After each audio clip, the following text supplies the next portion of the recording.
My dad always said the first 3 things that my grandma taught him were, in order, to fish, to do long division, and to ride a bike.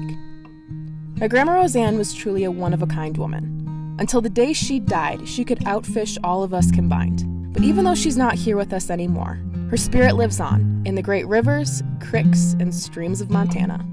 Let me take you to a special place, a cattle ranch deep in the heart of the Montana Rockies, near a town called Jackson. And that's where the first cast began.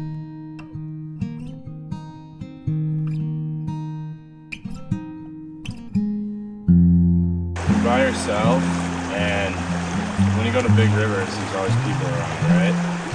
So it's just us here.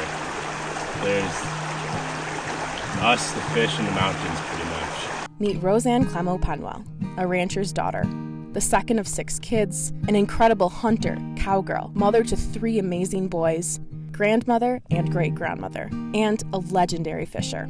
She loved to fish. One of my favorite stories about fishing with her was fishing on a river near Bozeman, and there was a big river hatch, and these big bugs are flying all over the place, and she was fly fishing, and I was about 8, and I had a lure, and a bug landed on my arm, and I went to swat it, and I swung my pole around and snagged my mom right in the cheek. She was so mad because we had to stop fishing to go to urgent care. She was tough as nails. You had to be if you grew up on a cattle ranch. But the water seemed to ground her mind and free her spirit. She worked so hard at the ranch, everybody did, and then when they got a day off, this is what she'd do.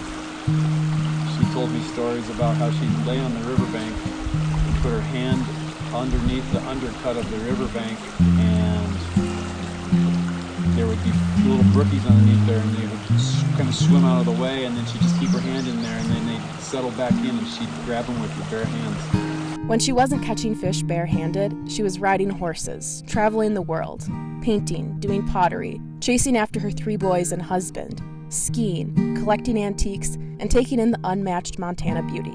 But even though she was a cowgirl at heart, she could flip a switch and take on a new persona.